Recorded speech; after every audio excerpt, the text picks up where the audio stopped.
ആക്സിഡന്റിന് ശേഷം ഞെട്ടി ഉണരും. കണ്ണന്റെ അച്ഛനെ വണ്ടി ഇടിച്ച് കൊന്നത് ആരാണെന്ന് അറിയാനുള്ള സമയമായി കാണും.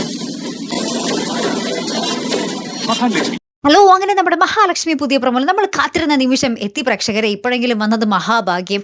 നമ്മുടെ കണ്ണൻ ഫോണിൽ റെക്കോർഡർ ഓണാക്കിയിട്ടുണ്ടായിരുന്നു അല്ലേ, അതിങ്ങനെ വീട്ടിൽ വന്ന് ഹെഡ്സെറ്റ് വെച്ച് ഇങ്ങനെ കേൾക്കുന്നുണ്ട്. അപ്പോൾ ആ സത്യങ്ങളൊക്കെ അറിയുന്നുണ്ട്.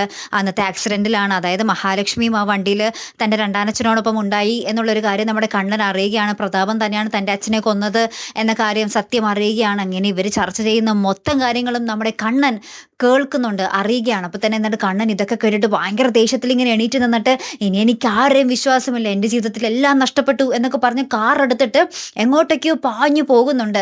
അപ്പോൾ നമ്മുടെ പ്രമോല് പറയുന്നുണ്ട്, ഇത് വേറൊരു ദുരന്തത്തിലേക്കുള്ള പോക്കാണോ എന്ന് ചോദിക്കുന്നുണ്ട്. ഇനി കണ്ണൻ ആ പോകും വഴി വല്ല ആക്സിഡൻറ്റ് ഉണ്ടാകുമോ, എന്താണ് അവിടെ സംഭവിക്കാൻ പോകുന്നത് എന്ന് കണ്ടു തന്നെ അറിയണോട്ട് നമ്മുടെ മഹാലക്ഷ്മിയോട് കണ്ണൻ്റെ പ്രതികരണം എങ്ങനെയായിരിക്കും എന്നുള്ളതും വളരെ നിർണായകമാണല്ലേ. കാത്തിരിക്കാട്ടോ. അപ്പോൾ അടുത്തൊരു വീഡിയോയുമായി വരുന്നത് വരയ്ക്കും. ഹെറാം ദി മലയാളി സൈനിങ് ഓഫ്.